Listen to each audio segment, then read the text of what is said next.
Hello മാസ്ലോയിലേക്ക് ഏവർക്കും സ്വാഗതം. ഇന്ന് നമ്മൾ കാണിക്കാൻ പോകുന്ന ഒരു പ്രൊഡക്റ്റീവായിട്ടുള്ള ഒരു കാര്യമാണ്. ഇന്ന് നമുക്ക് കറ്റാർവാഴ കിട്ടി. കറ്റാർവാഴ എവിടെ നിന്നാണ് കിട്ടുന്നത് വെച്ചാൽ അച്ഛൻ കമ്പനിയിൽ നിന്ന് കൊണ്ടുവന്നതാണ്. കുറച്ച് കറ്റാർവാഴ അവിടെ ഇവിടെ ഇട്ടൊക്കെ നിൽക്കുന്നുണ്ടായിരുന്നു എന്ന് പറഞ്ഞപ്പോൾ അവൻ പറഞ്ഞു അത് കൊണ്ടുപോകാൻ നമുക്കിവിടെ നടാലോ, അത് തലയിലൊക്കെ നല്ല താരമുണ്ട്, അതിനൊക്കെ യൂസ് ചെയ്യാലോ എന്ന് വെച്ചിട്ട് കൊണ്ടുവന്നതാണ്. അപ്പോൾ നമ്മൾ എന്ത് ചെയ്തു, അത് ഇവിടെ വെച്ച് പ്ലാന്റ് ചെയ്യാമെന്ന് വിചാരിച്ചു. അങ്ങനെ ഞങ്ങളൊരു നമ്മൾ വെള്ളം ഇവിടെ നിന്ന് വാങ്ങിക്കുന്നതിൻ്റെ ഒരു ക്യാൻ ഉണ്ടായിരുന്നു. അത് രണ്ടായിട്ട് മുറിച്ചു. അതിനകത്ത് അത്യാവശ്യം സ്പേസ് ഉള്ളതുകൊണ്ട് അത് രണ്ടായിട്ട് മുറിച്ച് അതിനകത്ത് മണ്ണ് നിറച്ച് ഇത് കറ്റാർവാഴ നടാമെന്ന് വിചാരിച്ചു. ഞങ്ങൾ മണ്ണ് വാങ്ങിക്കുകയായിരുന്നു വെച്ചിട്ടുണ്ട്. അത് നമ്മളെല്ലാം മണ്ണില്ലല്ലോ.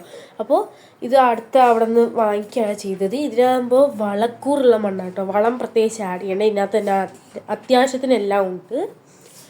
പിന്നെ ഇത് നമ്മളതിൻ്റെ കട്ടയിട്ടിരിക്കുമല്ലോ, അപ്പോൾ അതൊക്കെ പൊടിച്ച് അതിനകത്ത് വെള്ളം സ്പ്രേ ചെയ്ത് നന്നായിട്ട് കുഴച്ചെടുത്തതിന് ശേഷം എനിക്ക് ജലദോഷമുണ്ട് കേട്ടോ, അതാണ് ഞാൻ ഇടയ്ക്കിടയ്ക്ക് സ്പീഡിൽ വെച്ചിട്ട് സ്റ്റോപ്പ് ആക്കുന്നത്.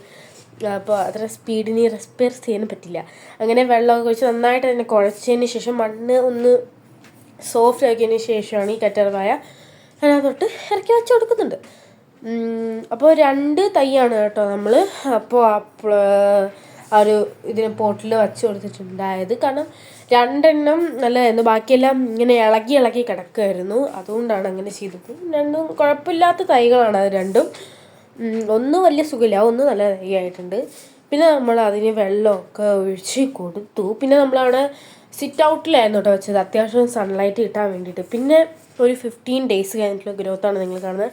അപ്പോൾ ഇത്രയുള്ള ഇന്നത്തെ വീഡിയോ. ലൈക്ക് ചെയ്യുക, ഷെയർ ചെയ്യുക, സബ്സ്ക്രൈബ് ചെയ്യുക. ബൈ.